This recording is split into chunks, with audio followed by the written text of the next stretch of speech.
श्री वृंदावन विहारिणी विहारी लाल की जय। परम पूज्य श्री भाई जी महाराज की जय। परम पूज्य श्री राधा बाबा महाराज की जय।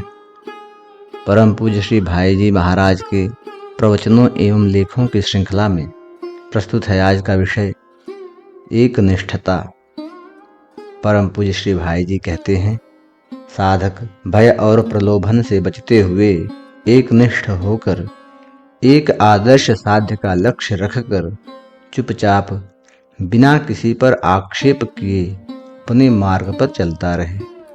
फिर आपको मार्ग बतलाने वाले मिल जाएंगे और सफलता आकर आपके चरण चूमेगी।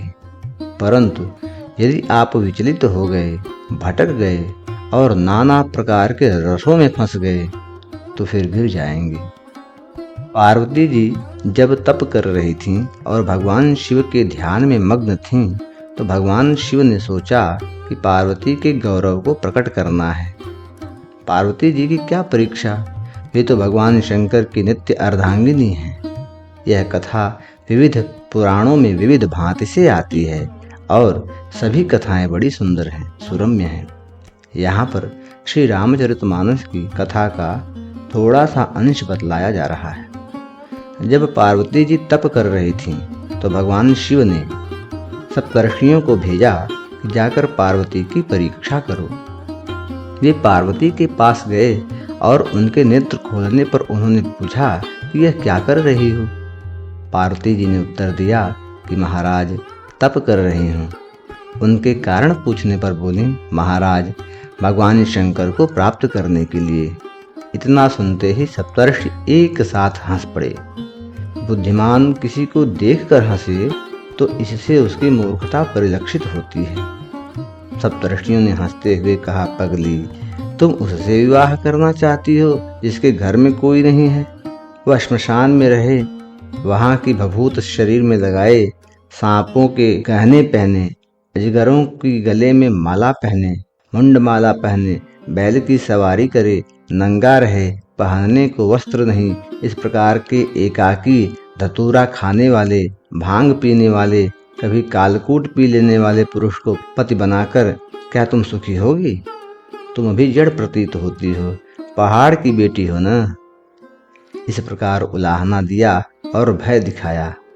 पार्वती जी मुस्कुराने लगी और बोली, वाह, आपने भगवान शंकर का बड़ा ही अच्छा रूप दिखाया।